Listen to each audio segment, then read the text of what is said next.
Fala, Biro. É uma emoção, né? É uma emoção a gente estar voltando. Mais uma temporada, será? Né? Vamos!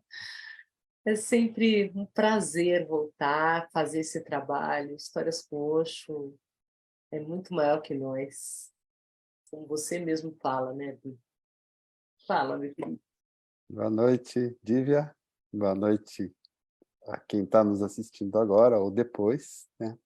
Estamos ao vivo, depois de um tempinho organizando as coisas nos bastidores, contatos, trabalhando com edição de vídeos, tem várias gravações. Esse ano a gente começa com a Índia, fortemente, nessa e nas duas próximas. Temos convidados da Índia muito forte isso, né? Afinal, Osho, I love India, né? Eu comentei com a Diva esses dias que a gente está entrando no terceiro ano desse trabalho, já entrou no terceiro ano, está no terceiro ano desse trabalho, e jamais supunhamos, a gente sempre fala isso, e isso ganhou uma dimensão porque a gente não tinha a mínima ideia de que isso ia se desdobrar dessa maneira, que iam chamar tantas pessoas, que íamos receber, ser tão bem recebidos por tantos convidados que generosamente vêm aqui dar suas contribuições para a gente. Essa é a nossa live de número 99. Isso, eu adoro o número 9, é significativo sempre. É. E, enfim, é muito bacana. E eu vou contar um pouquinho do bastidor dessa entrevista de hoje. O Shailendra, como a gente divulgou e divulga sempre, já fez uma com a gente, né? O primeiro encontro, onde ele nos conta a sua história desde criança, sua relação com o irmão mais velho, um grande mestre, e esse grande legado da humanidade. E o Shailendra, um belo dia, fez contato com a gente e disse, depois de ter gravado, temos passado a primeira já, fez contato com a gente e disse, eu estou disponível essa semana, eu tenho algumas coisas, eu tenho mensagens para o mundo ocidental. Foi assim que ele referiu. E nos ajudou com as perguntas, e especificou temas que ele queria falar, porque ele, fundamentalmente, além de discípulo, acima de tudo, ele é um estudioso, ele é médico e ele é um estudioso da obra do Osho. E ele pesquisou alguns títulos em inglês e em hindi, que tem segredos escondidos nos títulos desses livros e no conteúdo desses livros que ele vai comentar com a gente que não tem acesso aos livros em hindi, né? Então, muitas obras que não foram publicadas em inglês, só em hindi.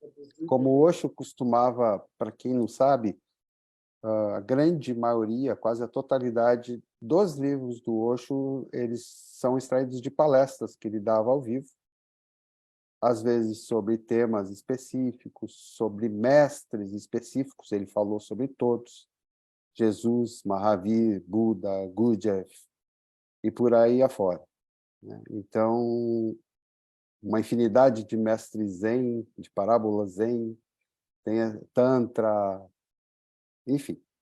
Sabedorias das mais antigas, né? Ele Por trouxe isso à que tona para nós sabedorias do deserto, sabedorias do Zen, como você falou, né? Do Sufi. Isso também nas meditações, né? Ele fez essa ponte para a gente, né? Do que a gente não teria acesso, né? Dessa forma. Então, o Osho, hoje mesmo eu estava falando com um dos nossos embaixadores, que está nos trazendo mais gente para participar, e uma pessoa muito ligada ao Shailendra, inclusive, um contato não foi feito ainda, mas será. E ele estava... Abrir seus mistérios, ele sempre e fala. ele vai... eu não posso nem falar, porque não foi nem marcado ainda, a pessoa nem disse sim, mas já foi Não, mesmo adiantado que a o gente tivesse contato. gravado, a gente só conta na... É, tem, na fila tem 4. esperando, né? Não Ai, 5 já. A última gravação tanta coisa, já fez 5 já. há poucos dias, tem 5 na fila. E a gente está planejando aí dar uma intensificada nos trabalhos de edição de vídeo, legendas, para conseguir colocar tudo nesse semestre. Eu fechei com mais 2 pessoas na Europa agora, falta marcar a data também, então esse trabalho vai por um bom tempo ainda, eu acho, e realmente ganhou uma dimensão que nos deixa muito felizes mesmo, porque a gente ama tanto o Osho e ama tanto ter participado até hoje, tão decisivo nas nossas vidas, esse encontro com um mestre tão lindo, que a gente é quase que uma obrigação continuar, porque tem muita gente para dizer muita coisa, né? Muita coisa. Bem, A gente acha que já ouviu tudo, mas o Osho é faz uma muito, entrevista, a é, gente o Osho fica é sempre aprendendo. muito vasto, né? Muito vasto. Enfim, a gente está muito contente de abrir essa 5ª temporada com o Shailendra, e eu queria, já compartilhou essa live nos nossos grupos de apoio? Eu só vou dar Já. alguns recados básicos. Os agradecimentos estão ao final, nos créditos do vídeo, tá? Só vou agradecer aos nossos apoiadores Pix, né, que contribuem com doações para este canal. A Dívia sempre põe a chave para a gente poder continuar e ir mais longe. Tá bem, gente? 2 recados importantes, 3 recados. Primeiro, nosso recado número 1, né, que nós não fazemos parte, nem somos um grupo oficial do Osho, nós somos amigos, contadores de histórias com Osho. Não somos um canal oficial do Osho, enfim. Sobre detalhes técnicos, a gente vai reproduzir uma entrevista gravada que já contém legendas, que nós colocamos. Então, se o seu aparelho, na reprodução, aparecer uma legenda sobreposta, você tem que ir nas próprias configurações do seu aparelho, do seu Facebook, e desativar legendas automáticas, tá? A gravação que a gente vai reproduzir, como quem já conhece, ela já contém as legendas. Então, é isso. Outro recado para você ficar sabendo das nossas transmissões, que são todas as terças-feiras, às 20h30, você pode ativar as notificações no canal Divya10, onde você está assistindo agora, para que você fique sabendo, assim que a gente entra no ar, no seu aparelho vem uma notificação avisando que a gente está no ar. Então, aí você não perde o início da transmissão. E também um recado importante, se houver qualquer travamento, a gente faz uma coisa meio diferente nessa transmissão. A gente transmite ao vivo, mas a gente reproduz uma gravação. Então, pode haver travamentos, porque às vezes a internet é instável, o vídeo é mais pesado ou menos pesado. Se isso acontecer, você fique firme aí, stay put, que a gente volta a se travar, e se cair, a gente volta igual. E também, no dia seguinte, nós temos playlists no YouTube completinhas, com todas, desde a primeira, e ela estará lá também. Daí a gente corrige qualquer travamento, enfim, e se acontecer, tá? Então, fique firme com a gente, e muito obrigado por nos fazerem companhia. Sanguinha, amigos YouTubes, Facebooks, que nos acompanham no Histórias com Osho. O Shailendra é um querido, uma pessoa super acessível, amorosa, né? Vontade de falar. Ele gostou dessa ideia nossa, né? Do Histórias com Osho, assim, ele está mesmo querendo contribuir e acrescentar, né? Quem quiser acompanhar o canal dele no YouTube, Ah, é. Rajneesh Fragrance, de fragrância, né? É só procurar, que assim, é uma enormidade de conteúdo que ele e a Priya colocam, eles não param. É impressionante. E viajam o mundo inteiro, sei lá, o mundo do lado de lá inteiro, dos lados da Índia, enfim, ele está em cada hora num lugar e sempre compartilhando a palavra do Osho, compartilhando, né, compartilhando o Osho, né, seja com dança, com discurso, com... Ele é um querido, assim, sempre com, né, com lindas fotos do Osho atrás dele, é muito lindo o trabalho deles. Ah, está no Facebook também. Até já, gente, até o final a gente aparece aqui, tá bom?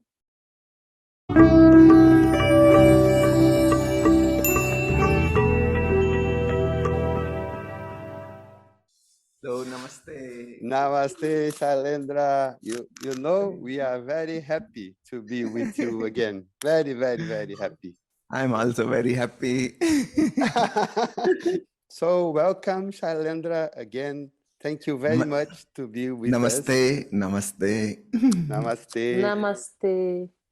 Once you opened the secrets of the subtitles of Hindi books given by Osho, which is available on the Sannyas Week website, is there such unique secret hidden in the titles of Osho's literature as well?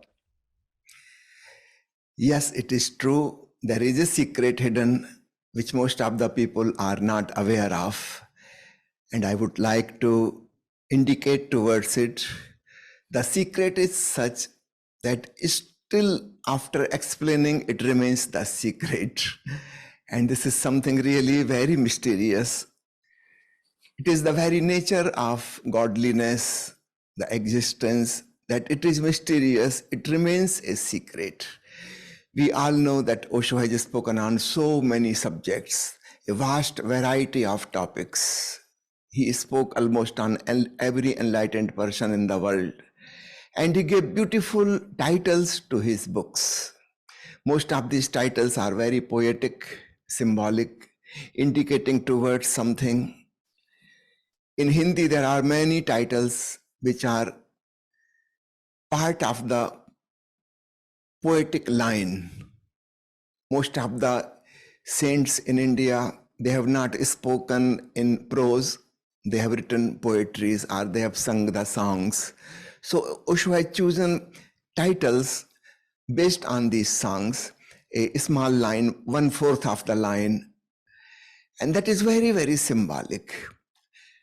When I realized the sound of Om myself, it is echoing within me, it is echoing in the whole cosmos, then something clicked to me.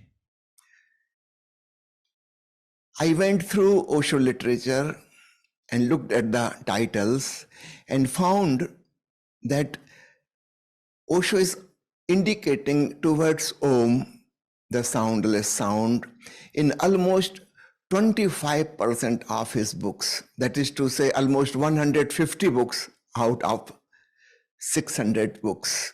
The titles are indicating very, very clearly towards the sound of Om. I was surprised. I have not noticed this before. I used to work in Pune ashram and in the department of publication. I was always going through the books, but I never saw this point from this angle. So when I realized it within myself, at the same time, I came to realize that Osho has given these beautiful poetic titles to his books, which are indicating towards the sound, the existential, the celestial music, which is happening everywhere, inside as well as outside. So Osho has selected these particular titles, which I'm going to disclose their meaning. Some are very, very simple. We can immediately understand he's pointing towards Om. In some, it is indirect way, a symbolic way. So sometimes it is very, very direct, and sometimes in an indirect way, giving a symbol, a poetic meaning to it. So I'm going to discuss many, many titles from English and many, many titles from Hindi, and you will be surprised to know when you look at these titles they are so clear that Osho's main teaching is to listen the sound of Om. Normally, we never think in this way. We think in some other ways that his teaching is meditation or watchfulness or love or celebration and so many other points we can think of. But if you analyze the titles themselves, it becomes very, very clear that the main teaching, the main target of all spiritual practices is to listen the sound of Om, which is also called Omkar. In Hindi, it is called by saints as Nam. In Hindi, we can call it name. Osho has given a title. The Hindi title was Ek Onkar Satnam. And when it was translated, Osho gave the true name. So these two words are very similar, name in English and Naam in Hindi. In India, the saints have not called God directly as God. It is part of the culture that we do not take the name of mother or father or husband or wife or God. We do not take the name directly. It is insulting. The wife never calls the husband by his name. The husband never calls the wife by her name. Children do not take the name of the father or mother. It is thought that it is not respectful to call by name. So how can we call God by name? So there are 1,000 names of God according to the Hindu scripture. There is one scripture which is titled Vishnu Sahasranam. That means 1,000 names of God. But usually the saints do not call God by name. They just say name, Nam, Satnam, the true name, without mentioning the name. They just call Nam. So there are many, many titles based in Hindi on this Nam. That sound is not exactly like Om. Some people can hear it like Nam or Ram. So there was a historical person, Ram, but this sound echoing within our consciousness, it is somehow similar to the pronunciation of Ram also. So somebody may listen it as Om, somebody may listen at Nam or Ram. So there are many books titled by Ram, many books in Hindi. And there Osho does not mean the son of the king Dasarath, which happened 5,000 years ago in Ayodhya.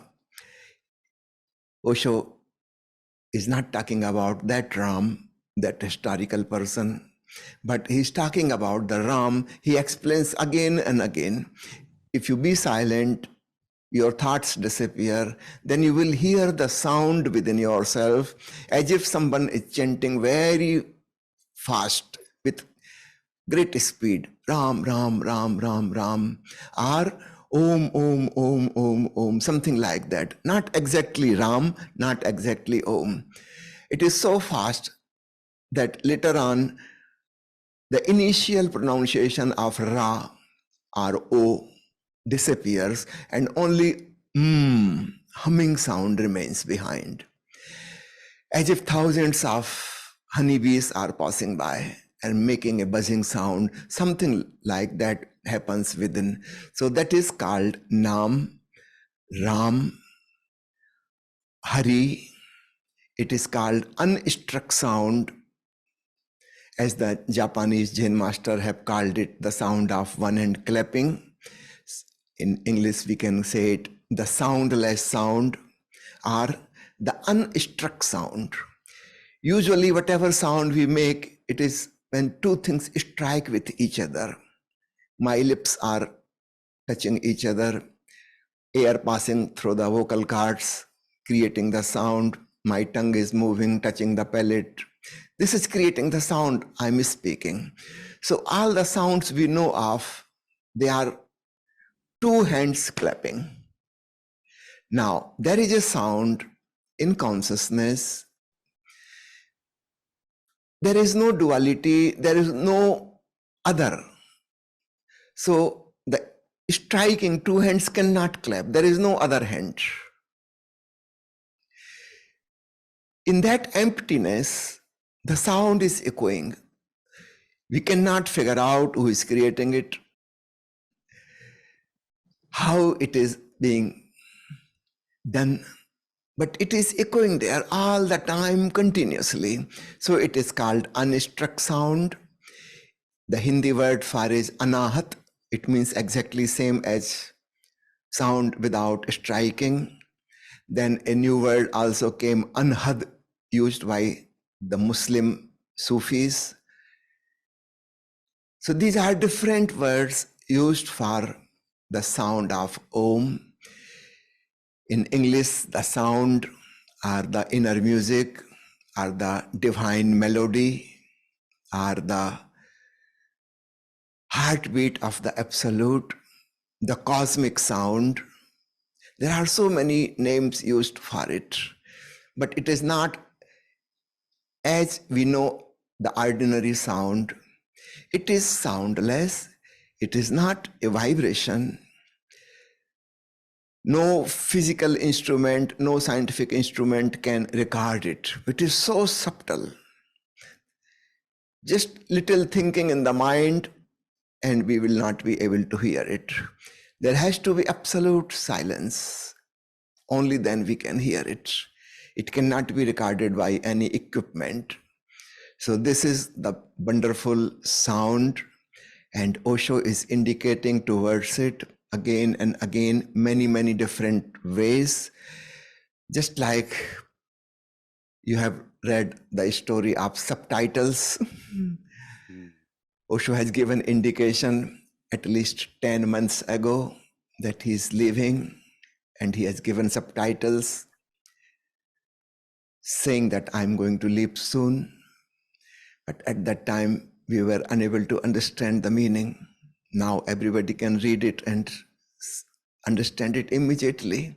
Similarly, this is going to be a long story of titles, almost 150 titles. And we have to go in deep analysis of each title and find out what exactly Osho meant by it. So this will be the beginning of the first episode of this series. We will continue this over the period, and we will discuss about 150 titles given by Osho, which are indicating towards that ultimate truth he calls the sound of Om. I'm going to just mention few names here from the English literature. The secret of the secrets. Hari Om Tat Sat. Om Shanti Shanti Shanti. Om Mani Padme Hum. Sat Chit Anand. Satyam Shivam Sundaram. Ancient music in the pines. The silent music. The hidden harmony. The divine melody. The true name. Heartbeat of the absolute. Behind 1,000 names, 99 names of nothingness. Vedanta, 7 steps to Samadhi. The perfect master. The first principle.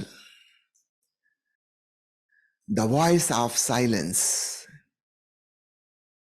And the flowers showered. Dang, dang, doko, dang.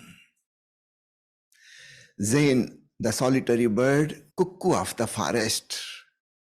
The sound of running water. The sound of one hand clapping.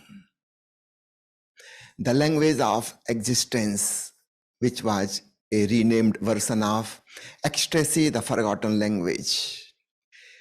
Inner harmony, a song without words, singing silence, be silent and know. This is a renamed version of be still and know.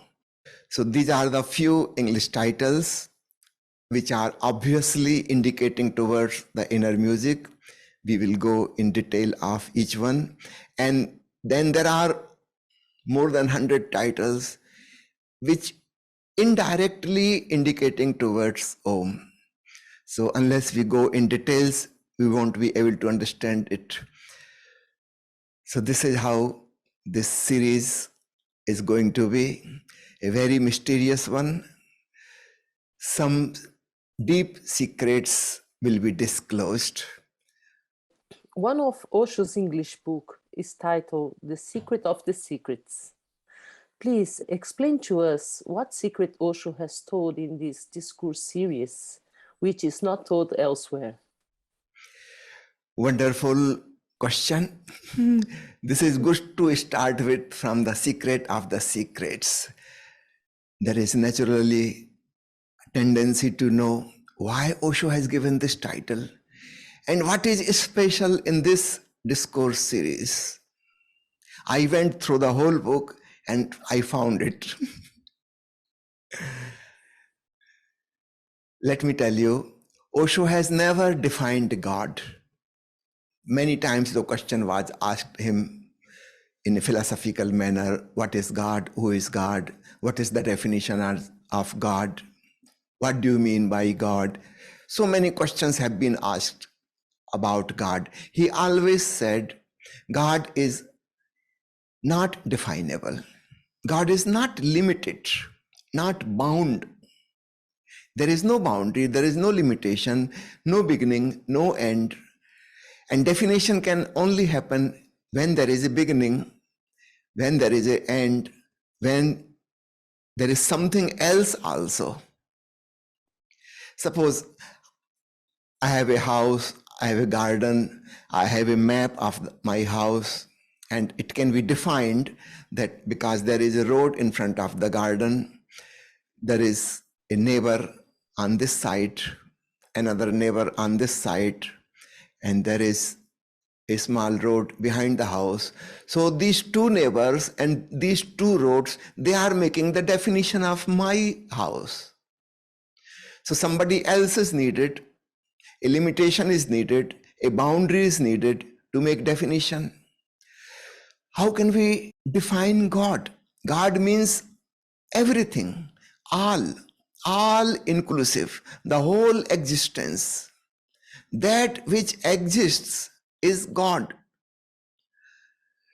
Of course, there is no other God. The existence is just one existence.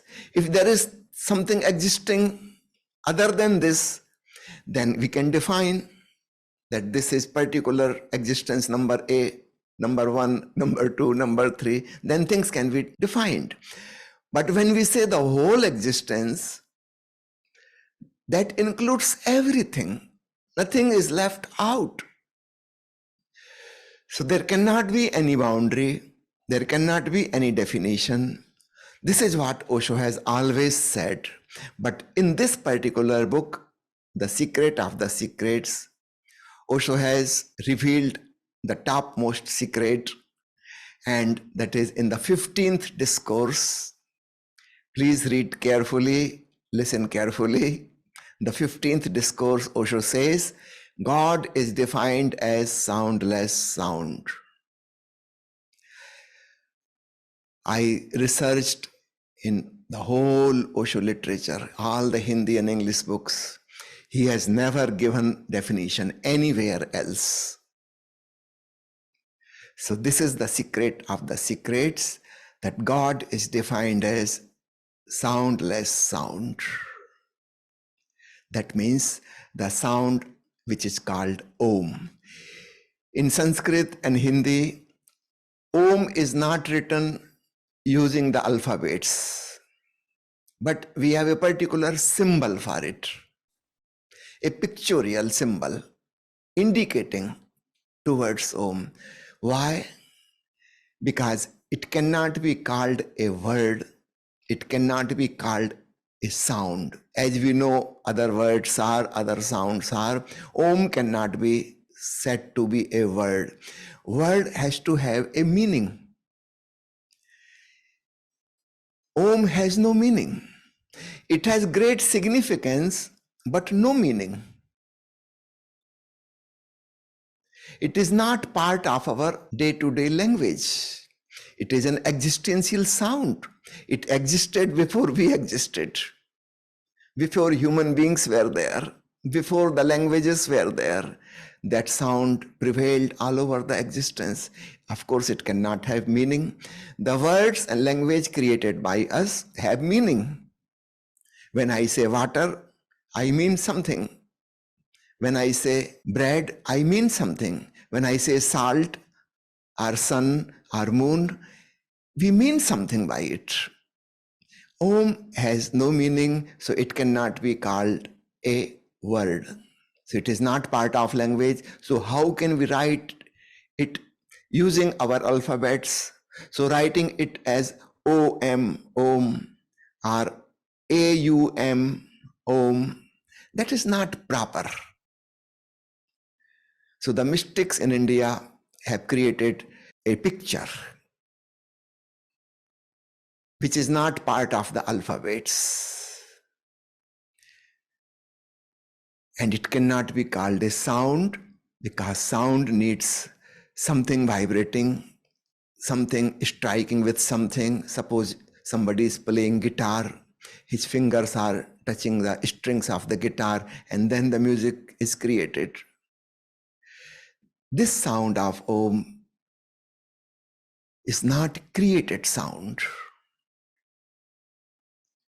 It is not the sound as we learned in our high school in the classes of physics. This is not that kind of sound. So to call it sound is wrong, to call it word is wrong, but still we have to use something. So we have to use something contradictory, which cancels itself. So the soundless sound is the word used by Osho very frequently. So he says God is defined as soundless sound. This is the topmost secret. As far as I know, only in this book he has used this definition, nowhere else. Okay?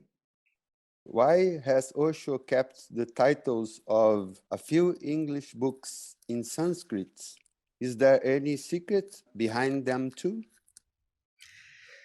Yes, surely, 100% sure there is a secret, because all these books which have the Hindi or Sanskrit or Tibetan title to it,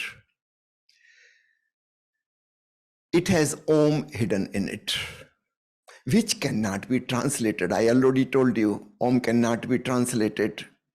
We cannot call it a word, we cannot call it a sound. So what to do?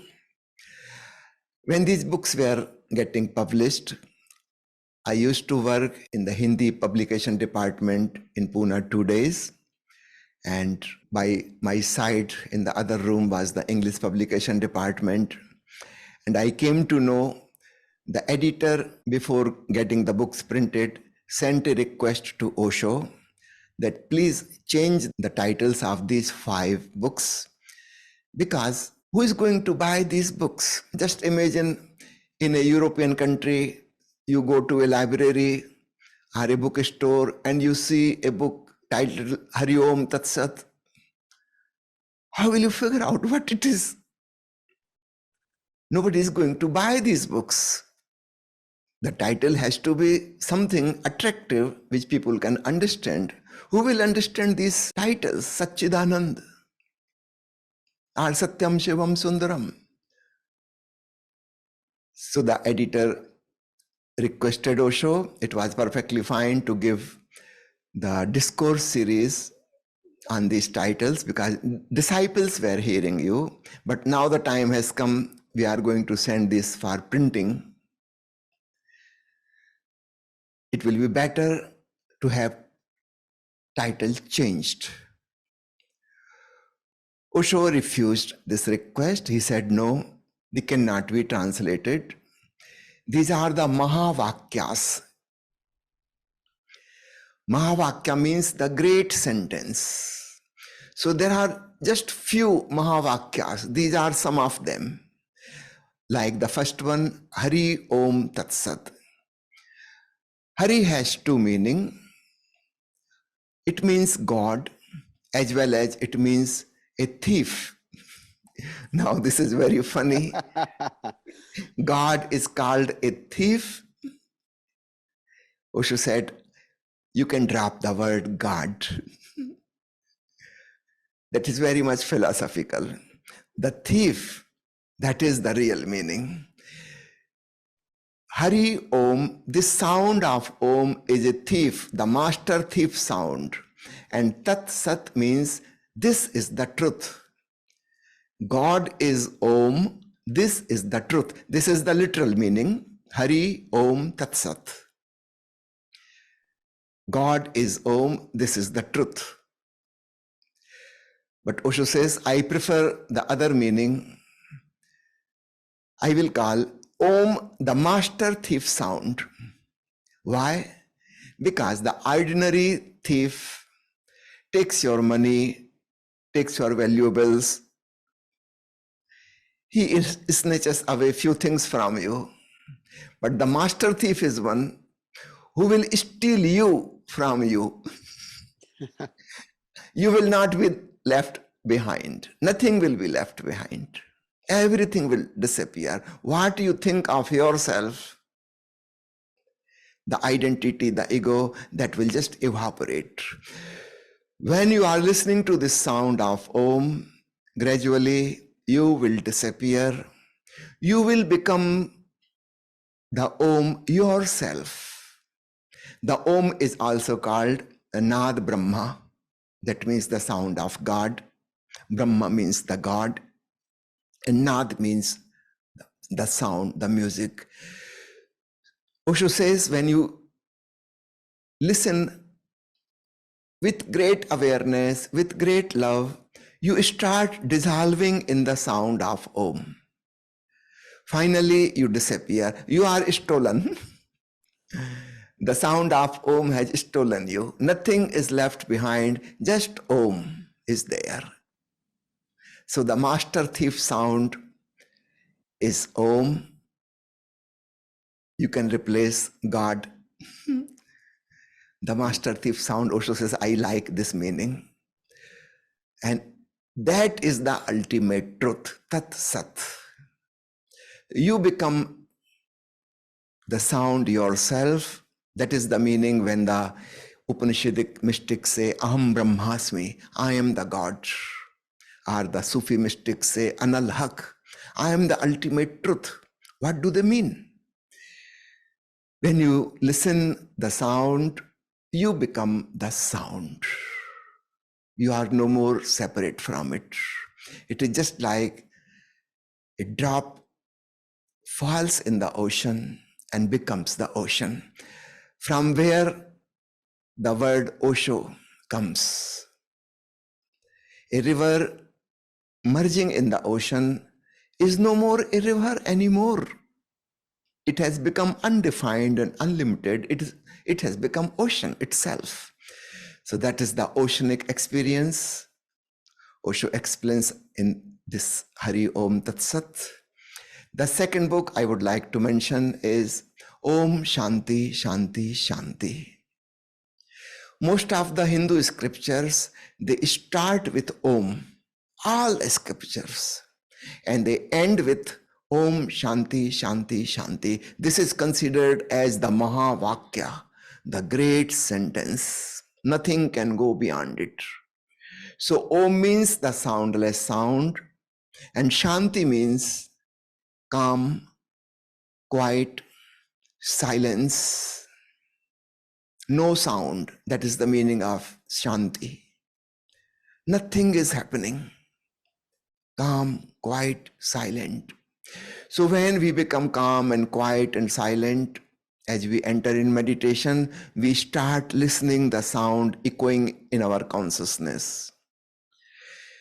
Now, another thing, when we start listening, we become more and more calm and quiet and silence. The silence starts deepening.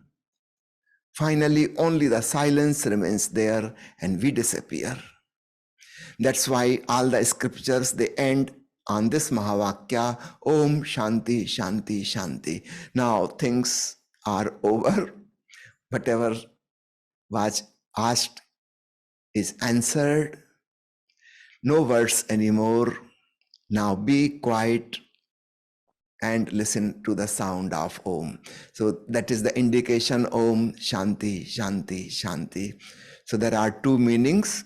One, in the beginning, when we become a little silent, watchful, witness to our mind, then the mind becomes quiet. Then we start listening the sound. And the second part is when we go deeper and deeper in the listening. Finally, we disappear and there is Shanti, Shanti, Shanti. Just pure silence, silence, silence. The third book is titled as Om Mani Padme Hum. This mantra is chanted by Tibetan Lamas. This comes from Buddhist tradition. Here again the first word is Om. Padma means the lotus flower. The seventh chakra, the crown chakra, is described as 1,000-petal lotus.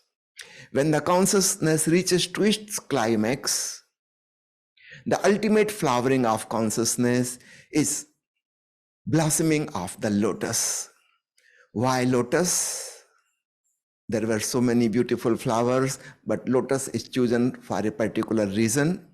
Lotus grows in mud, but the mud cannot touch the lotus. It is untouchable.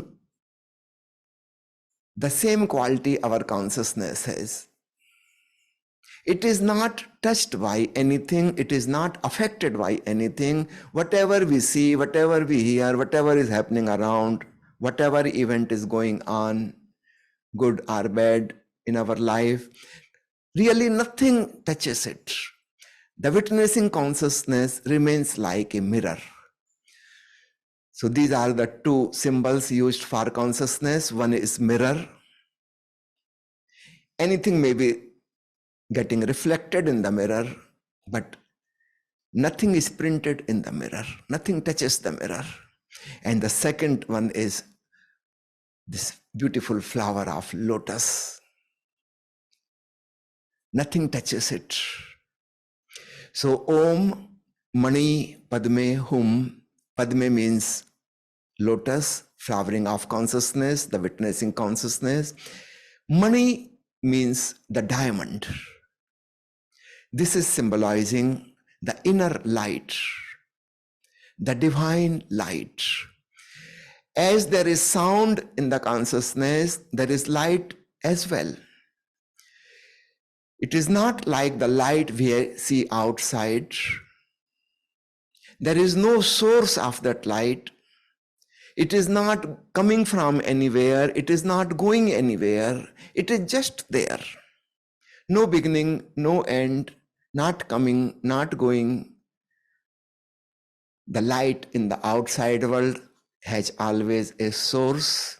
It may be the sun, it may be the stars, it may be getting reflected from the moon, it may be a candle or an electric bulb. It has a source. But the inner light of consciousness has no source. The light outside is traveling with a fast speed, almost 1/3 of a million kilometers per second, very fast, super fast speed. The inner light is not traveling at all. It is just there. It is not going anywhere. In India, they use a proverb, avagaman se mukti. That means freedom from the coming and going. When we listen to the inner sound and we see the inner light, we transcend the duality of coming and going. Neither the sound is coming nor going, nor the light is coming and nor going anywhere. It is just there. It has never started. It will never end. It is the eternal light. Light coming from its source cannot be eternal.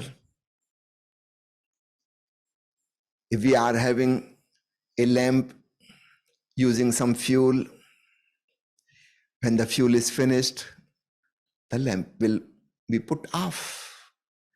When the electricity is coming and the bulb is lighted, if the electricity is no more there, the light will go off. There is a fuel which is getting consumed. Sun may be very, very big. It has huge amount of fuel. Atomic explosions are happening continuously. But the fuel is getting less and less and less every day. So much light and heat is radiating. The volume of the sun is becoming less and less. The scientists have calculated that our sun started about 10 billion years ago.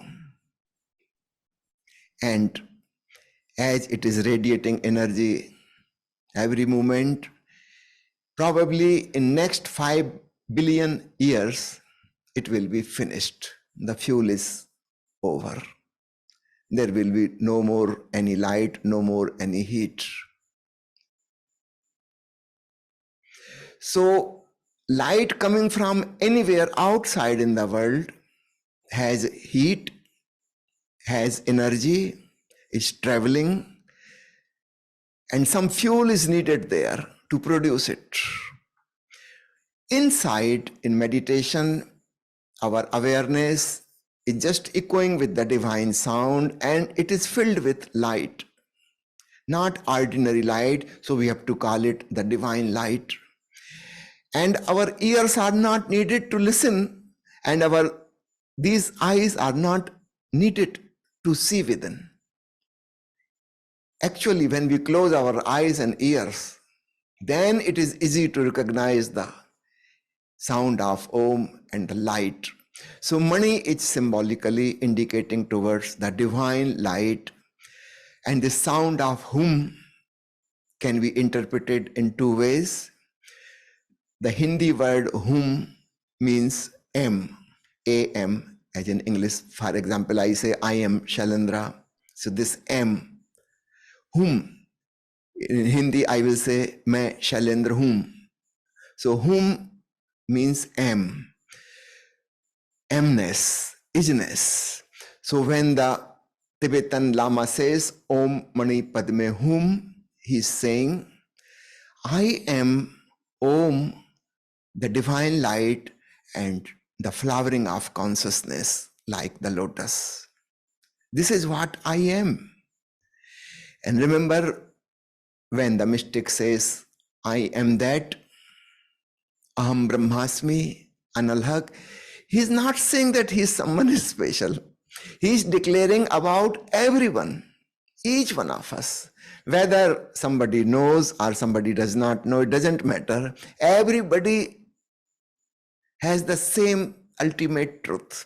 Everyone is divine, everyone is light, everyone is sound, everyone is flowering of consciousness. So this is existential truth, not particular about one individual. So that is the meaning of Hum. And another meaning, another interpretation of Hum is, it is indicating of humming sound.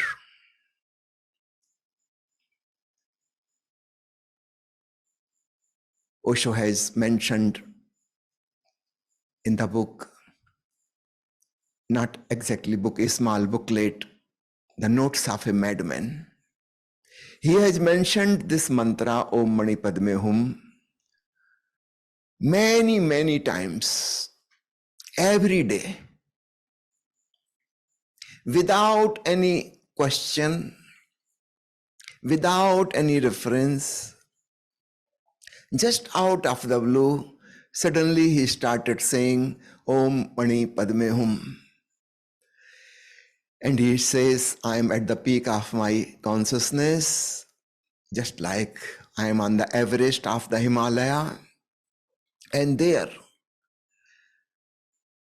thousands of honeybees are passing by and making a humming sound, a buzzing sound. And Osho describes it again and again, every day, many times in a day. The editor of the book was puzzled what to do, what title to give to this booklet, in which Osho is not talking about any sutra or any particular topic. He's just mentioning again and again, I'm at the peak of my consciousness and listening the buzzing sound, Om Mani Padme Hum, the humming sound. When we do Nath Brahma meditation designed by Osho, we do that humming sound. So that hum is there in Om Mani Padme Hum. And the editor, he was puzzled what to do. What title to be given to this book?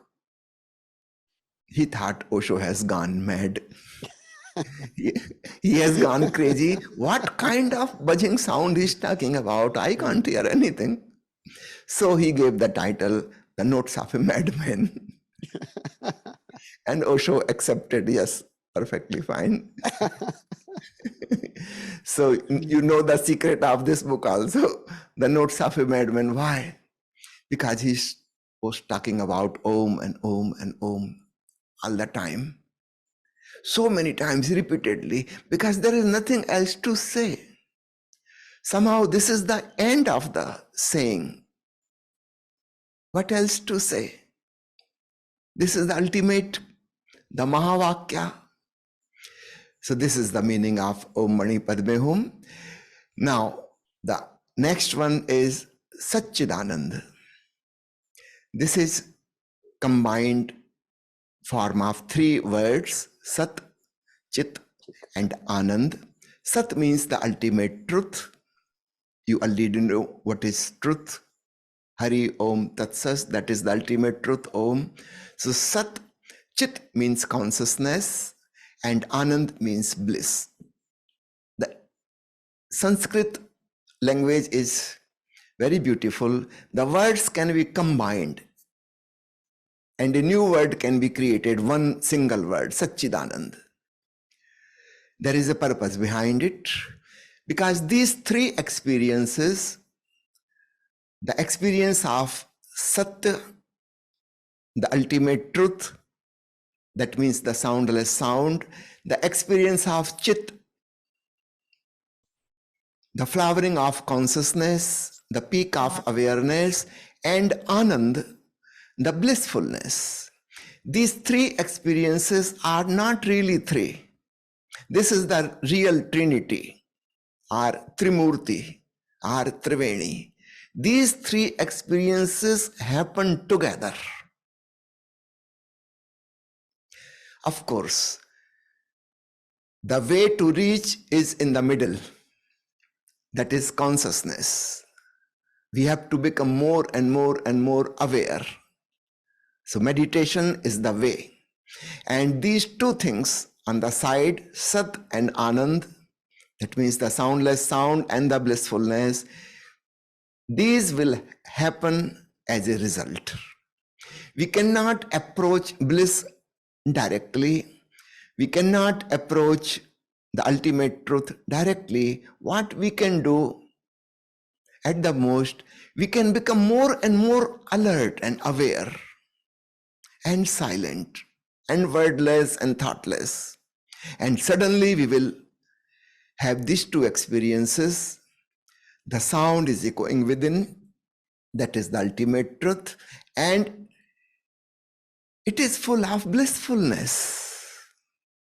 It is very, very juicy. It is full of joy. So these three things, three experiences are combined in one word, that is Satchidanand. Now the last one of this series is Satyam Shivam Sundaram. Again, the Satyam means the ultimate truth, the Om. Shivam means good, and Sundaram means the beautiful. This is another way of expressing the inner experience. So Satchidanand word is used by some mystics which were more philosophical, more mathematical, have a scientific approach. And this word Satyam Shivam Sundaram is used by another mystic which does not have a scientific outlook, but more of a poetic look. For him, blissfulness and consciousness, these are not so important. For him, the sound of Om, goodness, and beauty, these are important. So he defines God in another way, Satyam Shivam Sundaram. This is the approach of a poet.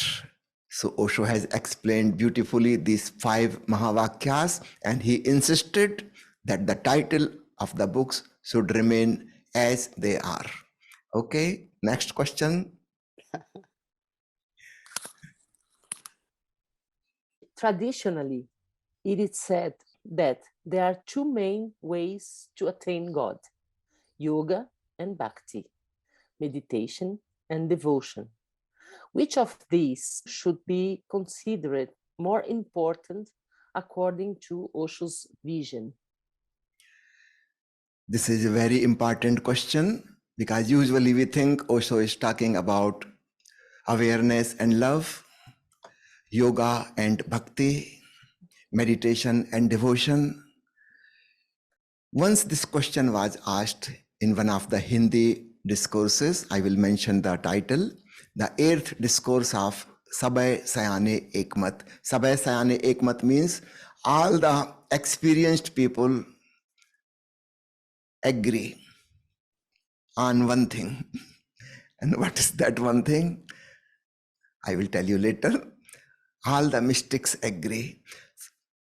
In the 8th discourse, the first question is, please explain the interrelationship of meditation, love, and samadhi. Samadhi means the experience of the soundless sound, merging and melting and becoming the soundless sound. So this was the question. Meditation, love, and samadhi. What is the interrelationship between the two? Osho said, meditation and love, these are 2 ways, methods, vehicles to reach to the ultimate truth, the sound of Om, and become one with it. That is the experience of samadhi. So love is one way, meditation is another way. Some people who live at the level of feeling, at the dimension of the heart, they can easily go towards godliness on the way of devotion, surrender, trust. Some people who live at the level of the mind, thinking, for them meditation is easier, to become aware, to become a witness of their own thinking process. This is one way. So yoga is one way, mainly used for masculine seekers, and devotion is other way, mainly used by feminine seekers. The whole humanity can be divided in males and females. These are the main two types. And when I'm saying feminine or masculine, I don't mean physically male or female. There are few males who are full of feelings, sentiments, and living at the level of the heart. They are feminine, psychologically, spiritually. Just the opposite also true. There may be some rare females who are masculine. So the path of devotion is for feminine and path of meditation is for masculine people. But these are only ways. These are the vehicles. This is not the ultimate goal. Finally, you have to reach to samadhi. That is the ultimate goal. And samadhi means when you dissolve in the sound of Om. For some time, you are no more separate from the existence. You have become one with it. That is the experience of samadhi. So meditation is one way. Devotion is one way. And I would like to read Osho's words, this quotation from the book Hari Om Tat Sat. This will give you exactly what I was just saying. All that we are searching for in meditation is nothing but this master thief sound. And the last part of your question is, how is it that I can recognize that which I have not realized? If you can recognize it, that is an absolute guarantee that you must have realized it in some unconscious way. Perhaps you have forgotten your realization. Each child is born with the realization. You can recognize things which you may not have consciously realized, but which must be an undercurrent of realization within you. This was the question asked by Ma Manisha in Hari Om Tat Sat, and she has said that I can recognize it, but I have not realized the soundless sound. How is this happening? Osho says, everybody has that realization. When we were a small child, when we didn't know any language, no words, we were always listening the divine sound. In mother's womb, for 9-10 months, the baby is continuously listening the divine sound. He is watching the divine light. He has nothing else to do. When the baby is born, his sense organs become extrovert. He starts looking outside. He starts listening outside. He touches, he smells, he takes taste outside. All the sense organs open to the outside world, and gradually he starts forgetting the inner. So everyone has that realization. By the time the baby is 1 year or 1.5 years, he or she starts speaking, learning words, gradually sentences, then school and college and big education for 25-30 years, and then there are words and words and words and memories in the mind, and the divine nature is covered. It is not destroyed. The divine sound is still echoing there. The consciousness is shining with light, is still there, but it is all covered with thoughts, with feelings, with sentiments, with emotions, with philosophies, with theories and theologies, so many things. And we are busy in outside world all the time. We don't have time to go in and see what is happening there.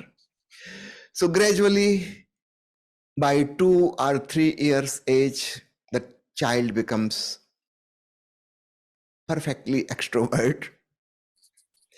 but at least for early 3 years and 9-10 months in mother's womb, we were listening the divine sound. We knew the ultimate truth. We have recognized it. We have realized it. And after explaining the meaning of Hari Om Tat Sat to Manisha, Osho said, I have always condemned the story of Gautam Buddha, that when he was born, his mother was standing, Buddha was born standing, and he walked 7 feet, and he declared to the world that I am the most enlightened person, the most awakened person. Osho said, I have always criticized and make jokes of this story, but today I have to make a balance. I will tell you the real hidden secret behind this beautiful story. It is not a fact, but it indicates towards a truth. Every baby after birth would like to declare to the world that I am the most blissful, the most conscious, the most divine, the most enlightened person. The baby cannot say, the baby cannot walk. If the baby could walk and the baby could say, yes, this will be declared by every baby. So this is the hidden meaning. The divine sound is echoing there. The master thief is there. The divine light is there. The Padma, the consciousness, the money, the diamond is shining there. So every baby knows it. In the early childhood, we all knew it. And psychologists say that probably the search for samadhi, the spiritual experience, is nothing but a willingness for regression. We want to go back to those moments when we didn't know any language. We could not do any activity. We were just passively aware, listening the divine sound, watching the wonderful light, and at the peak climax of the consciousness.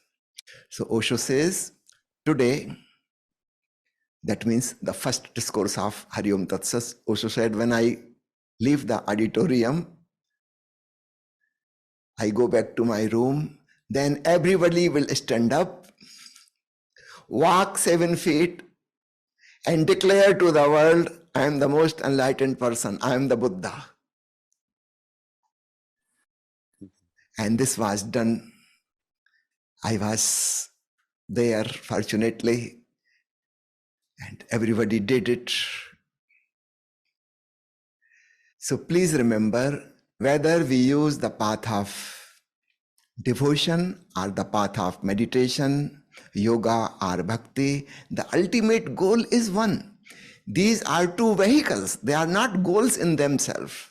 They are means to reach somewhere.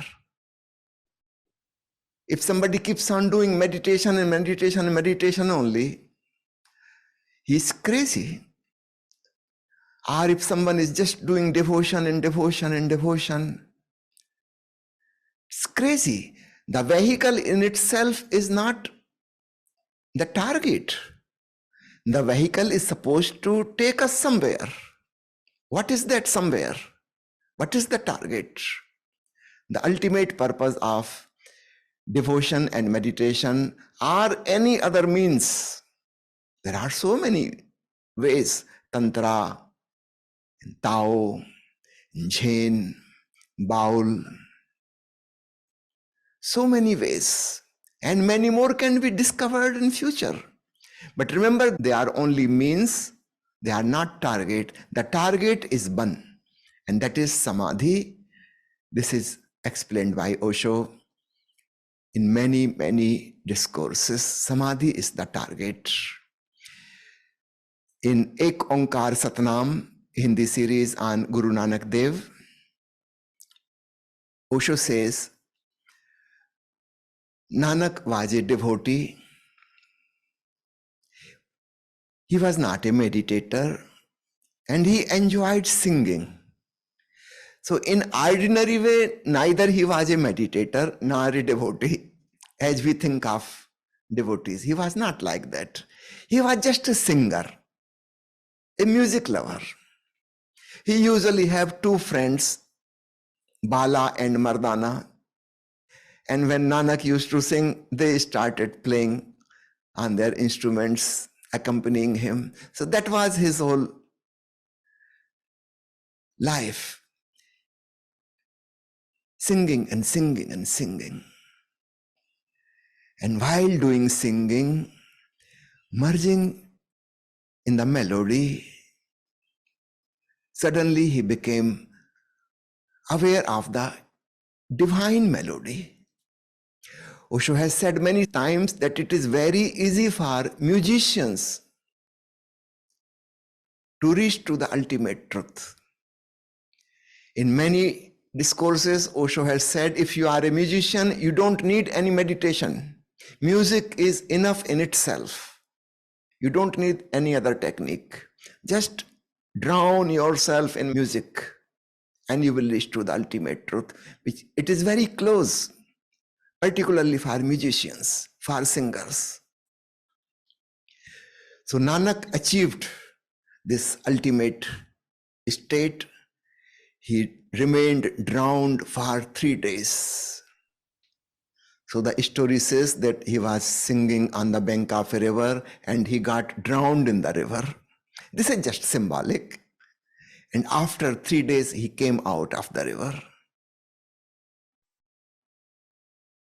And then the first thing he declared to the world is these 3 words, Ek Onkar Satnam. Om is the one ultimate name, the true name. This is the meaning of Ek Onkar Satnam.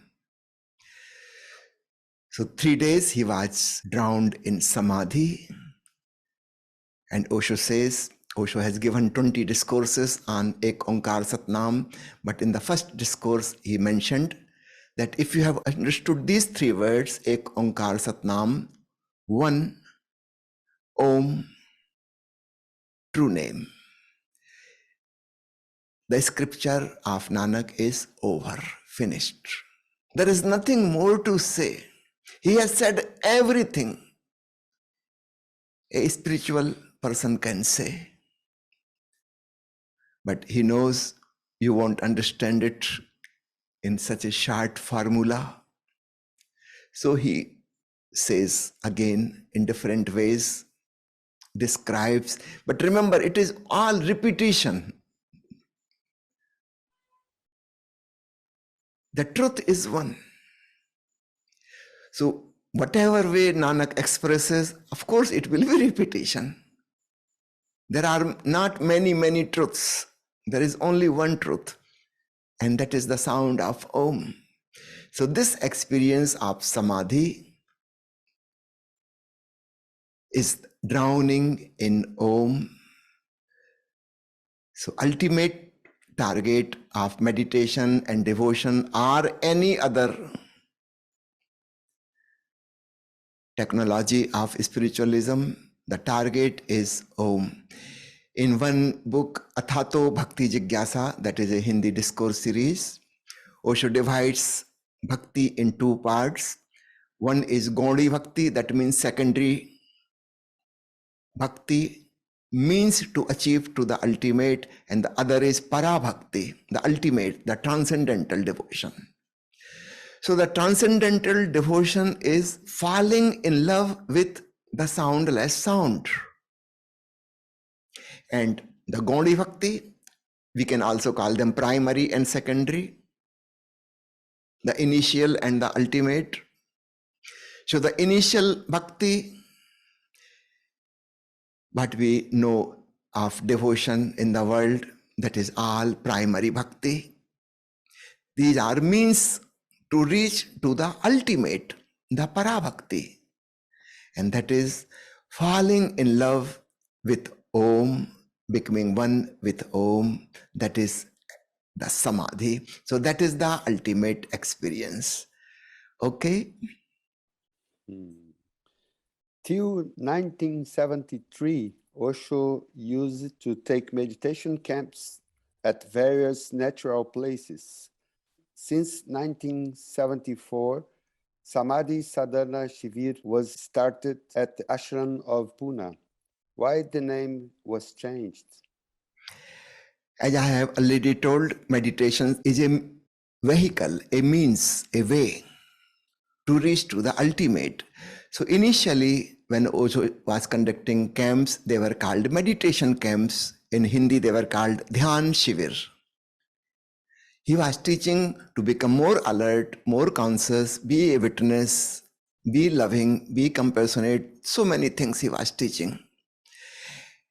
And as many people became ready to take the final jump, from 1974 in Pune Ashram, he started 10 days camp, which was called the Samadhi Shivir.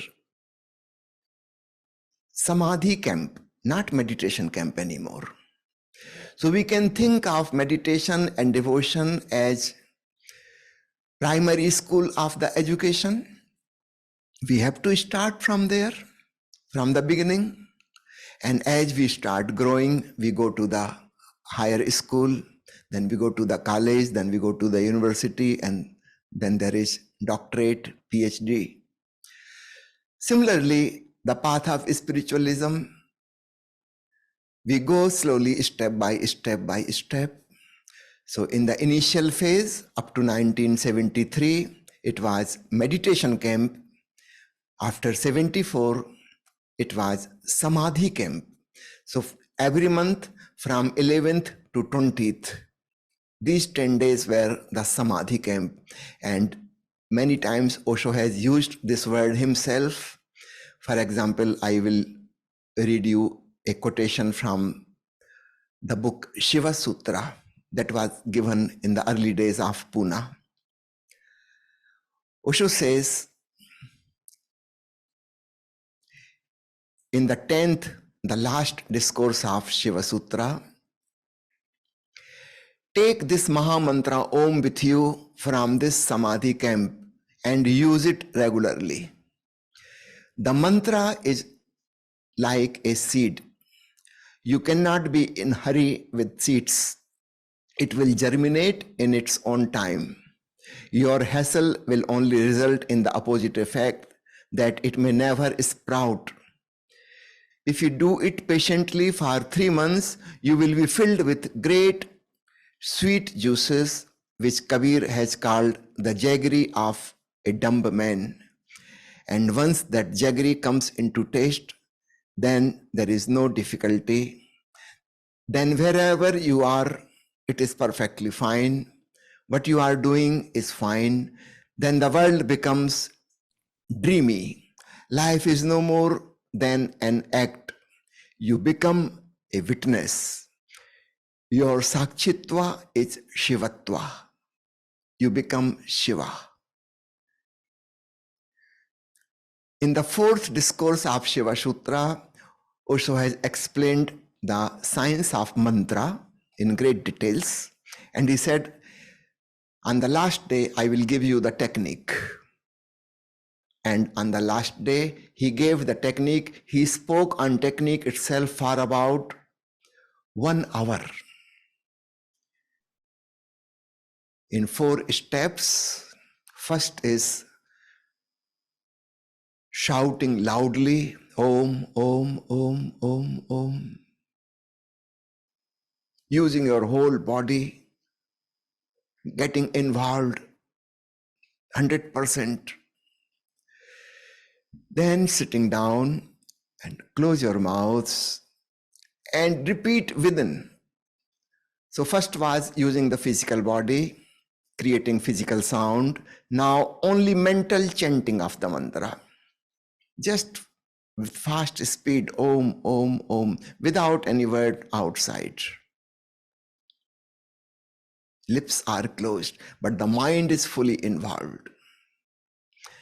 And third is, now stop chanting inside and try to listen. Is there any sound happening without me? I'm not doing anything physically or mentally. Just be sensitive and try to feel what is happening there.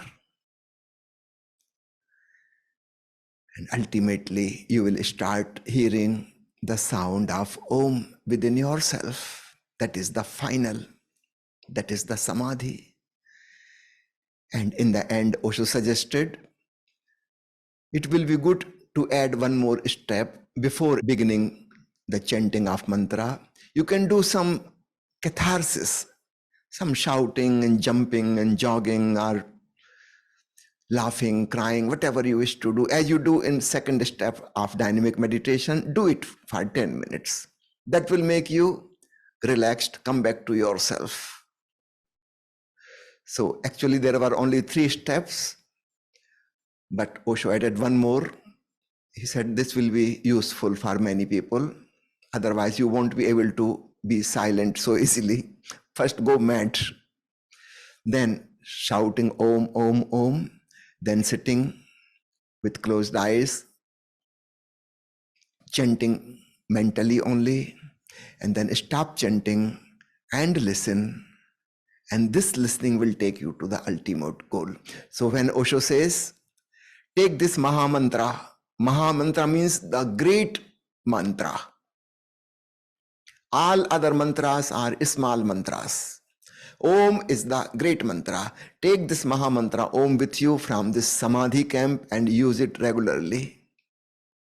So he's talking about this Om, and he's using the word Samadhi camp. He has used many times this word Samadhi camp.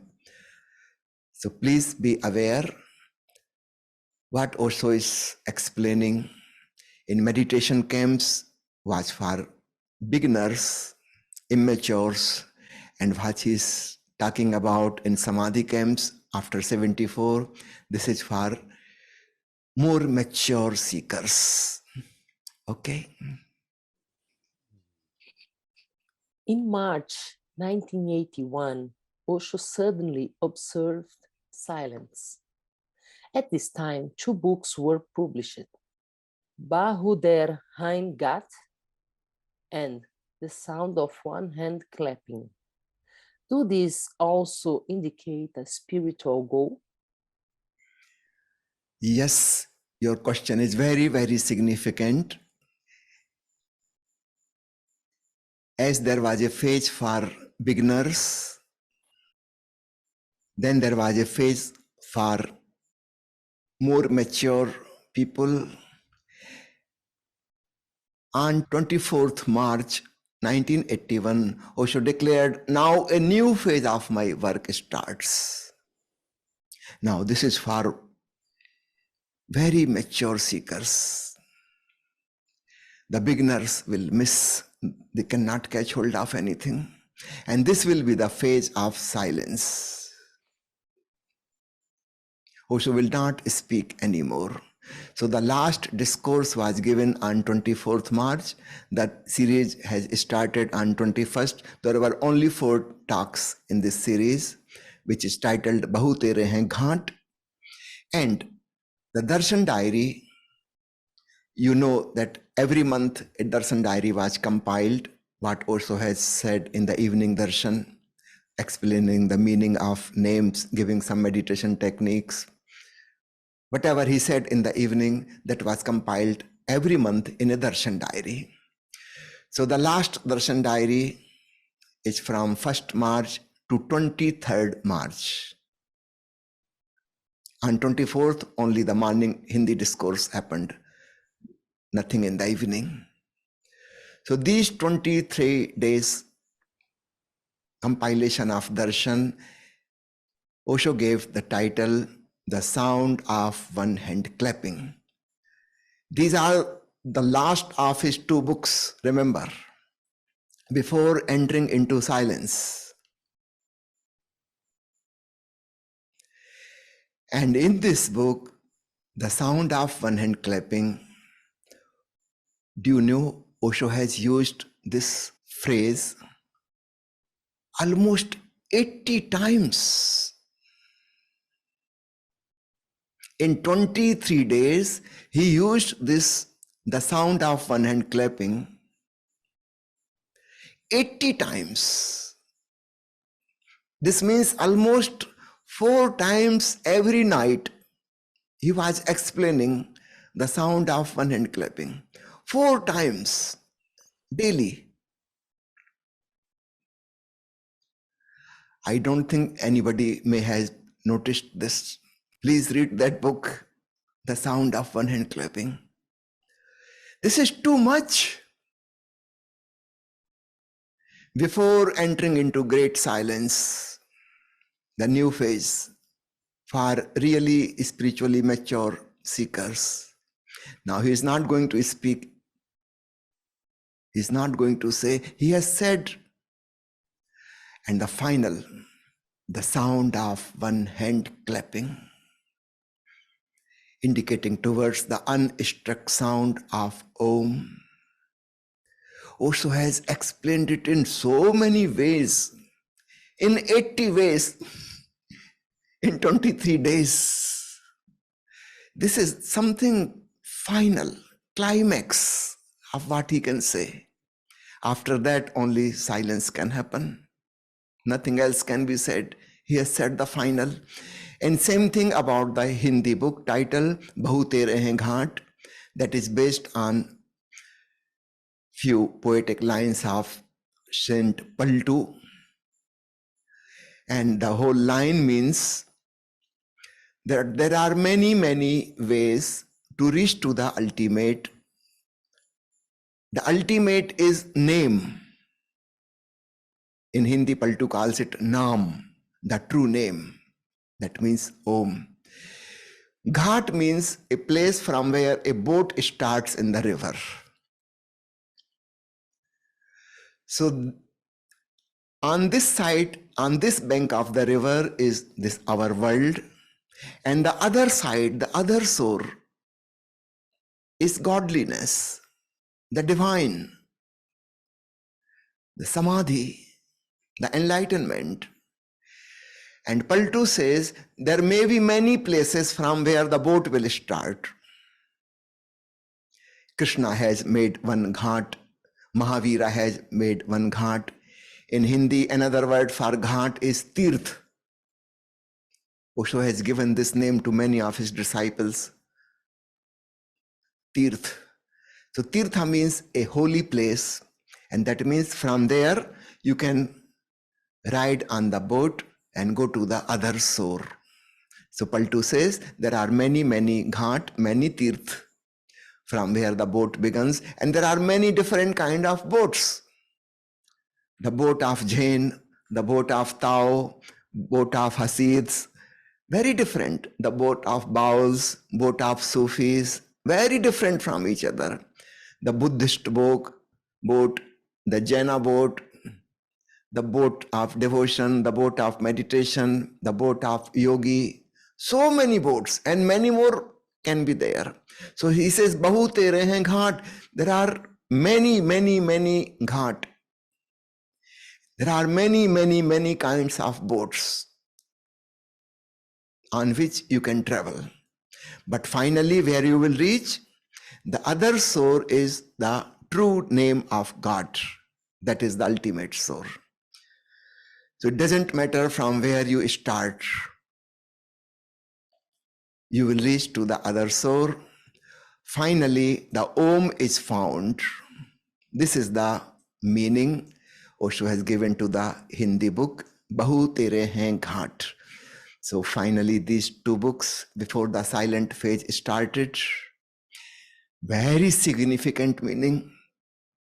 There should be no conflict between people using different techniques. All over the world, people are fighting with each other. Somebody is declaring my path is the right path, my boat is the right boat, and everybody else is wrong. This technique is the perfect technique. Everything else is not right, not proper.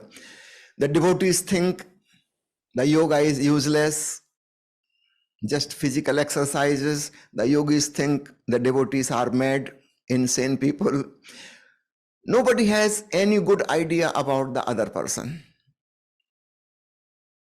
Everybody thinks my way is the right way, only right way. Muslims think their way is the only right way. All others are irreligious people. They are sinners. Only the Muslims, they are pious people. Everybody else is a sinner, irreligious, against God. Somehow everybody has this idea. The Christian thinks only the Christian is right. All others should be converted to Christianity. The Buddhists think in the same way. Remember, Buddha did not think in that way, but Buddhists think in that way. Hindus think in this way. Only Hindus are the right people. They will reach to the paradise. All others will fall into hell. Why this discrimination? If we can understand this last title, Bahu Tere Hain Ghat, there are many ghat, many ways, many votes, many vehicles, all different from each other. And everything can take us to the final destination. So there should be no conflict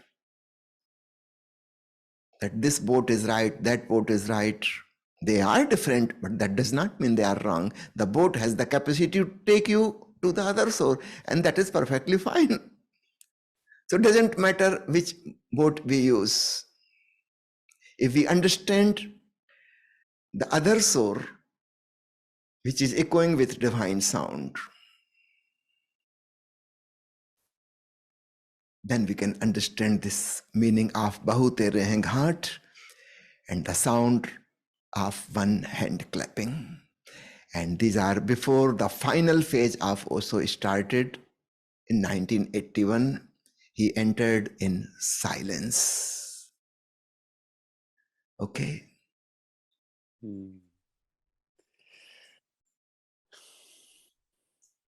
Okay. Last question. One book is titled "And the Flowers Showered." What is the true meaning of showering flowers? Well, I will not say anything from my side. I will just read the quotation from Osho.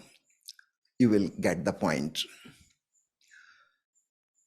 Subhuti was one of Buddha's disciples.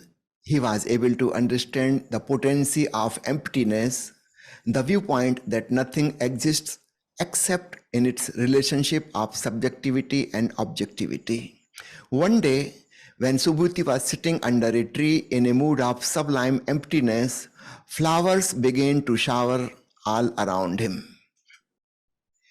"We are praising you for your discourse on emptiness," the gods whispered to him. "But I have not spoken of emptiness," said Subhuti. "You have not spoken of emptiness. We have not heard emptiness," responded the gods. "This is true emptiness." And blossoms showered upon Subhuti like rain. This was the story. Osho is going to give a speech on it. Now listen to Osho's words. "This is one of the most beautiful stories I have come across. A great meaning is hidden there. If you are silent, if you are utterly silent, existence starts showering on you. Blessings shower on you like rain. If you are silent, if you are in the state of meditation, just being and doing nothing, the whole existence converges upon you with all its great, with all its beauty and benediction." Subhuti was sitting under a tree, not even meditating. He was just sitting and doing nothing. And then suddenly flowers began to fall around him. And those were not ordinary flowers, not of this world, not earthly. They were not falling from the trees, they were falling from the sky, from nowhere, out of the blue. He had never seen such beauty and such freshness and such fragrance. Those were the flowers of the beyond, golden flowers. He was naturally an awe and wonder. And then he heard the gods whispering to him, "We are praising you for your discourse on emptiness." Now he was really puzzled. Discourse on emptiness? But I have not spoken of emptiness, said Subhuti. You have not spoken of emptiness. We have not heard emptiness, responded the gods. This is true emptiness. And blossom showered upon Subhuti like rain. When one is really empty, there is nothing other than emptiness, not even the awareness of emptiness. Not even the witness is there. One is perfectly alert, one is not asleep, but the witness is not there.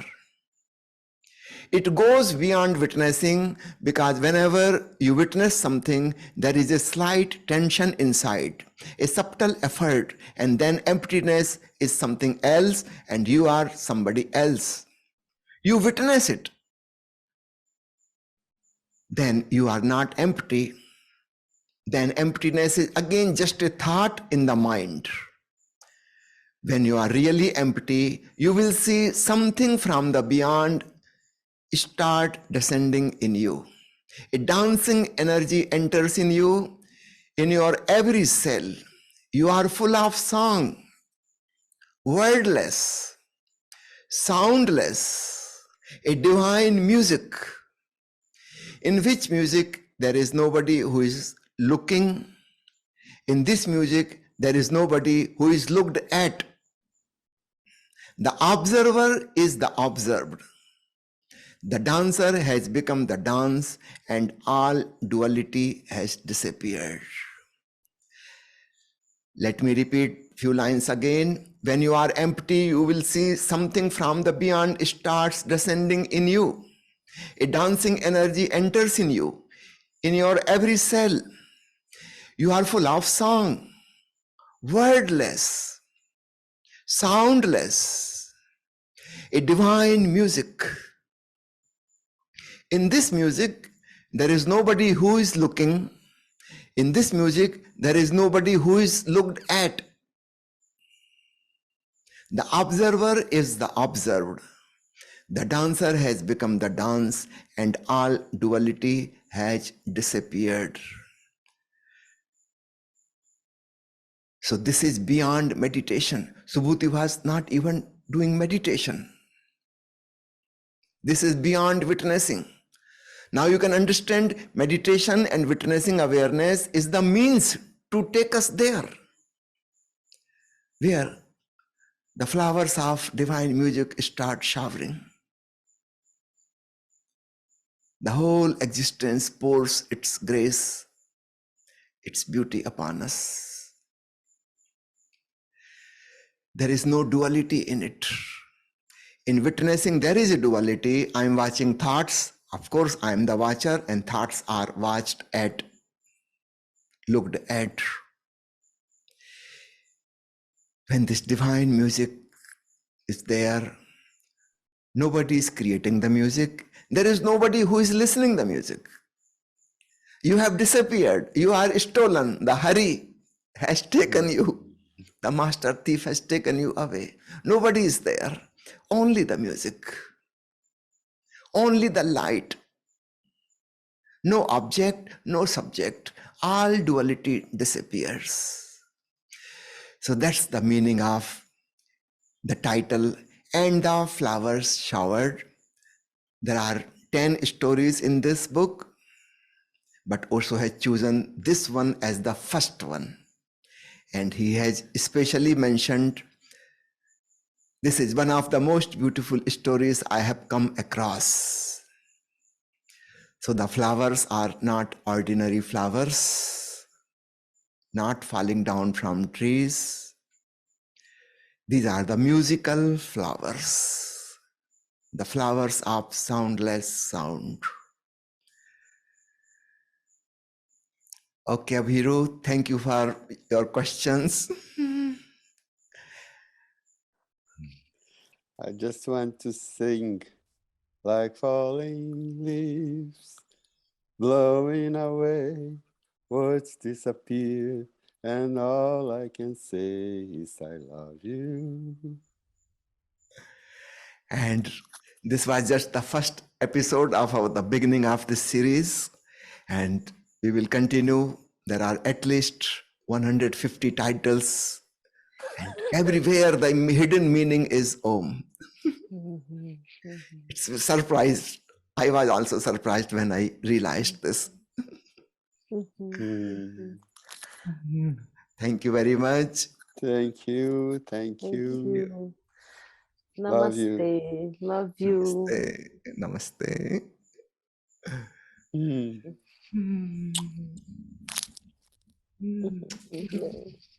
Big hug. Big hug to Priya.